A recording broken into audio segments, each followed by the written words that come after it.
Paulatuk calls itself the south wind capital of the Arctic because of its strong southerly winds.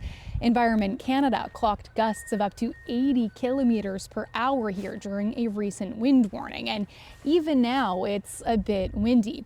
A fitting place then to harness the power of that wind and solar with a renewable energy project. But a critical component of the community's goal to become net zero is also about making sure that clean energy doesn't go to waste. The winds are what's going to make the turbines work, but the wind is also what makes our homes cold. Through the winter months, when it's windy, then yes, a lot of us have to put a blanket up on the doorway just so the wind. You know, we're trying to keep our units as warm as we can with whatever we've got. The Wolke's house is a good example of this. Stacy and Courtney have been raising their family in this housing NWT unit for 9 years. The home has its challenges. Keeping it warm during the winter is one of them. I'll show you the door. Yeah. You could see the silicone that they used for the last year, maybe two. In the wintertime, there's so much cold air, the wind, it's going right through the door. And it's every single winter we have to winterize it, like block it off.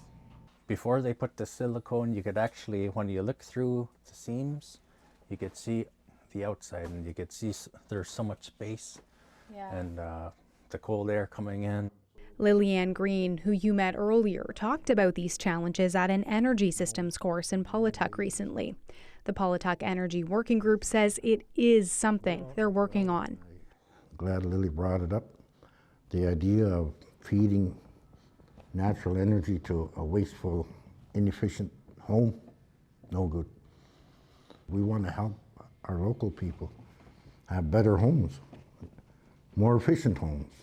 We're not going to feed and waste energy on something that's inefficient. The Paulatuk Energy Working Group released its community energy plan at the start of the month. The plan acknowledges homes in the community are old and dealing with drafts, moisture, mold, overcrowding. The group is working on some things to help. I'm super happy to announce that the dates are not kind of set it in place yet, but we're looking at running a housing and energy efficiency course in probably the first or second week of April, and that will be focusing in on occupancy awareness, small preventative maintenance, and sort of ways that you could kind of winterize your houses a little bit better. When I heard that, I was thinking, oh great, you know,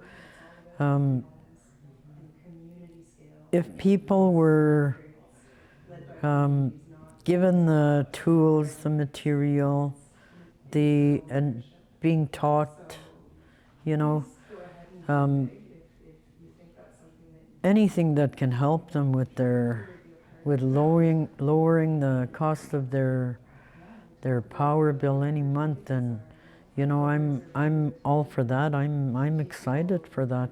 Nakamiak says the National Research Council will help the hamlet track current home heating and electricity use this spring.